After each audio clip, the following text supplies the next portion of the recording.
Maged Ran Jones yw Prif-Weithredwr newydd Cffi Cymru, llongyfarchiadau chi ar y penodiad. Felly yn gyntaf, beth yw eich syniadau chi ar gyfer y mudiad? Wel, diolch yn fawr iawn. Dwi wedi bod nawr yn y swydd ers dros 4 mis. Mae wedi bod yn gyfnod brysur iawn dod i nabod yr aelodau. Dyna beth sy'n bwysig. Mae'r mudiad y ffermwyr ifanc yn fudiad arbennig iawn ar gyfer bobl ifanc sy'n byw yng nghefn gwlad rhwng 10 a 28 oed. A mae'n bwysig iawn bod fi'n mynd allan at y seroedd i gwrdd â'r aelodau, achos dyn ni'n fudiad arbennig iawn gan bod ni'n fudiad democratedd, yr aelodau sy'n gwneud y penderfyniadau, felly dwi'n edrych ymlaen i gweithio gyda nhw i'n sicrhau bod ni'n gallu symud ymlaen a rhoi cyfleoedd newydd ar gyfer y bobl ifanc. Ac i'n gwneud yn siŵr bod ni mwy aelodau, fi'n credu bod e'n bwysig iawn bod ni'n gwerthu hunain, taw dim jyst ffermwyr i ni, dyn ni'n bobl sy'n byw yn cefn gwlad a mae'n groeso mawr i bawb i ymuno gyda'r mudiad. A credu hynny sy'n bwysig. Dwi'n hefyd yn edrych ymlaen i weithio gyda partneriaethau eraill mwyn rhoi fwy o codi profil y mudiad ac i weld os gallwn ni cydweithio mewn unrhyw ffurf eraill a darparu mwy o hyfforddiant falle a unrhyw gweithgareddau eraill ar gyfer y bobl ifanc. Felly, diolch. Felly, yn ail, beth ych chi'n gweld sy'n gweithio'n dda, falle ddim cystal ag y funed gyda yn strwythur Cffi Cymru? Fi'n teimlo'n gryf iawn bod y mudiad yn gweithio'n dda iawn. Eto fel wedes i, ni'n fudiad democratedd, so mae pob gweithgareddau, pob cystadlaethau dyn ni'n cynnal yn cael ei gynnal oherwydd bod yr aelodau moynau. Nhw sydd wedi penderfynu pa cystadlaethau dyn ni'n cael yn y rali, pa cystadlaethau ni'n cael yn yr Eisteddfod, y lleoliadau ac yn y blaen.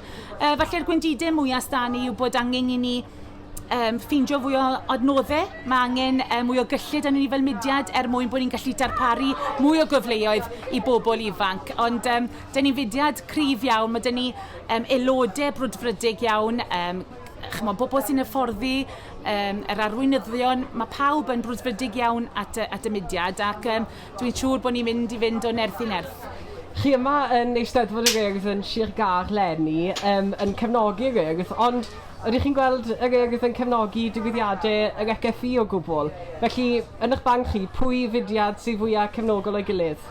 Wy'n credu yn bwysig iawn bod rhaid i'r ddau fudiad gweithio yn agos iawn i gilydd. Mae nifer fawr o aelodau ffermwyr ifanc yn aelodau o'r Urdd neu'r aelwydydd. Felly mae fe'n bwysig iawn, enwedig yng Nghymru, ni'n gwlad fach iawn a mae bwysig bod ni'n cydweithio a bod ni'n cefnogi'n gilydd yn ein digwyddiadau. Mae fe'n braf iawn, mae ffermwyr ifanc Sir Gar wedi penderfynu ddod yma cael stondin mwyn hybu yr mudiad a wedyn hefyd cefnogi, mae rhywbeth arbennig i ddod yma. Mae'r Urdd wedi dod, Eisteddfod yr Urdd wedi dod i Sir Gar a mae'n braf bod aelodau Sir Gar yn gallu dod i ddangos beth da ni gynnig a hefyd maen nhw wedi chwarae rhan bwysig iawn yn codi arian tuag at yr Eisteddfod. Felly mae'n bwysig iawn bod ni'n cyd-dynnu a cydweithio gyda'n gilydd mwyn sicrhau bod bobl ifanc Cymru yn cael cyfleoedd arbennig.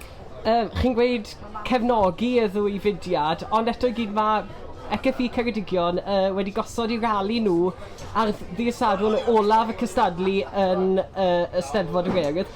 Felly beth yw eich barn chi am dewis y dyddiad hwnnw ar gyfer rali yn Ceredigion?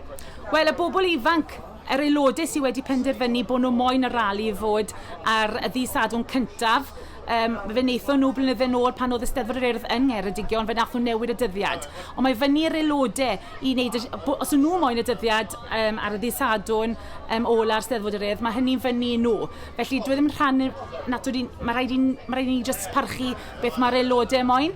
A mae rhai aelodau, maen nhw'n mynd i cystadlu a mae rhai hefyd yn cystadlu yn y rali. Felly yr opsiwn yw, mae dyn nhw digon o dewis eu hunain beth maen nhw moyn wneud. Mae rhai wneud y ddau. So mae rhai yn mynd i gystadlu falle yn y bore a nhw nôl i'r rali ffermwyr ifanc yn y prynhawn. Felly, mae rhywbeth at dant pawb, a dim pawb sydd yn mynd i Eisteddfota. Felly mae rali a ffermwyr ifanc ar gyfer pobl falle sydd ddim yn dod i'r Eisteddfod, yn dyfe. Mae rhaid ni weld bod yna rhywbeth sy'n apelio at bawb, a hynny sy'n bwysig. Gret, Maged Ran Jones, diolch yn fawr i chi am eich amser yma heddi a joiwch weddill yr Eisteddfod. Croeso.